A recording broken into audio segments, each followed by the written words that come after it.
안녕하세요. 저는 올해 84세로 50년 넘게 진료실에서 환자들을 만나고 있는 내과 전문의 박성철입니다. 오늘 여러분께 특별한 이야기를 들려드리려고 합니다. 바로 단 하나의 채소가 어떻게 당뇨약을 줄이고 삶을 바꿀 수 있는지에 대한 이야기입니다. 여러분은 혹시 이런 경험 있으신가요? 아침마다 혈당계를 들고 손가락 끝을 찌를 때 수치가 높게 나오면 하루 종일 기분이 가라앉는 경험. 약을 열심히 챙겨 먹는데도 혈당이 오락가락해서 답답했던 경험. 밥을 조금만 먹어도 갑자기 졸음이 쏟아지고 눈앞이 흐릿해져서 글씨가 잘 안 보이는 경험. 손발이 저려서 밤에 자주 깨고 화장실을 다녀온 뒤 다시 잠들지 못해 새벽을 지새운 경험. 저는 이런 고통을 너무나 많이 들었고 직접 제 가족의 삶에서도 목격했습니다. 그리고 결국 깨달았습니다.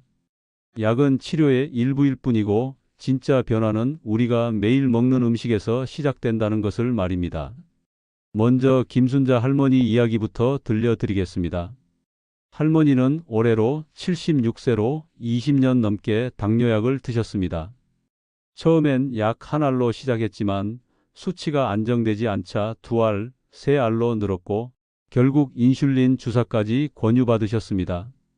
그때마다 할머니는 말했습니다. 선생님, 이렇게 평생 약만 먹다가 끝나는 건가요? 저는 할머니께 작은 제안을 드렸습니다. 밥상에 이 채소를 꼭 올려보세요. 약 대신은 아니지만 분명 도움이 될 겁니다. 처음엔 반신반의하셨습니다. 하지만 3달 후 김순자 할머니의 혈당은 눈에 띄게 내려갔습니다. 공복 혈당은 160에서 120으로 당화혈색소는 7.8에서 6.2까지 떨어졌습니다. 의사와 상의 후 약을 절반으로 줄일 수 있었고 무엇보다 밤마다 2~3번 깨던 것이 줄어들어 푹 잘 수 있게 되었습니다. 또 다른 환자 박영수 어르신 이야기입니다. 82세인 어르신은 군 시절 철인처럼 강했던 분이었지만 은퇴 후 당뇨가 찾아오면서 몸이 급격히 약해졌습니다. 시력이 흐려져 책 읽는 것조차 힘들었고 기억력도 예전 같지 않았습니다. 그런데 이 채소를 매일 챙겨 드신 뒤 2달 만에 혈당이 안정되었고 다시 책을 읽고 글을 쓰는 기쁨을 되찾으셨습니다. 어르신은 말씀하셨습니다. 약만 줄어든 게 아닙니다. 삶이 돌아왔습니다. 그런데 여러분, 왜 채소 하나가 이런 큰 변화를 만들까요? 여기에는 우리가 가진 큰 착각이 있습니다. 바로 모든 채소는 몸에 좋다는 믿음입니다. 사실 이는 절반만 맞는 이야기입니다. 감자, 고구마 같은 뿌리 채소는 당분이 많아 혈당을 급격히 올립니다. 옥수수나 단호박 역시 건강식이라는 이름으로 많이 먹지만 실제로는 혈당을 폭발적으로 올릴 수 있습니다. 일부 채소는 염증을 유발해서 신장과 혈관 건강을 해칩니다. 즉, 채소에도 선택이 필요합니다. 어떤 채소는 혈당을 뚝 잡아주지만 어떤 채소는 오히려 술보다도 더 위험할 수 있습니다. 하지만 병원에서는 구체적인 설명 없이 채소 많이 드세요 라는 말로 끝냅니다. 이것이 문제입니다. 저는 오랫동안 임상 현장에서 환자들의 식단을 직접 분석했습니다. 그 결과 깨달은 것은 채소에도 혈당 안정 채소와 혈당 폭탄 채소가 있다는 것이었습니다. 저는 아내가 당뇨로 고생할 때 집안의 채소를 하나하나 다시 검토했습니다. 논문을 찾아보고 환자들과 함께 실험했습니다. 그 결과 다음과 같은 사실을 확인했습니다. 첫 번째, 브로콜리입니다. 풍부한 설포라판 성분이 인슐린 저항성을 낮추고 혈당을 안정시킵니다. 실제로 브로콜리를 매일 먹은 환자들의 혈당이 평균 15에서 20 정도 떨어지는 것을 확인했습니다. 두 번째, 자색 양배추입니다. 강력한 안토시아닌이 염증을 줄이고 심혈관 건강을 지켜줍니다. 특히 자색 양배추의 안토시아닌은 일반 양배추보다 3배 이상 높습니다. 세 번째, 시금치입니다. 마그네슘이 풍부해 인슐린 작용을 돕고 혈당 급등을 막습니다. 시금치 한 그릇에는 하루 마그네슘 필요량의 40%가 들어 있습니다. 네 번째, 채소와 식초의 조합입니다. 식초 한 숟가락이 혈당을 20에서 30까지 낮추는 효과가 있습니다. 이는 여러 임상 연구에서 입증된 사실입니다. 특히 제가 강조하는 것은 식사 순서입니다. 채소를 먼저 먹고 단백질, 마지막에 탄수화물을 먹으면 혈당 상승이 30%에서 40%로 줄어듭니다. 이는 제가 실제 임상에서 환자들과 함께 확인한 결과입니다. 그럼 이제 구체적으로 어떻게 실천해야 하는지 알려드리겠습니다.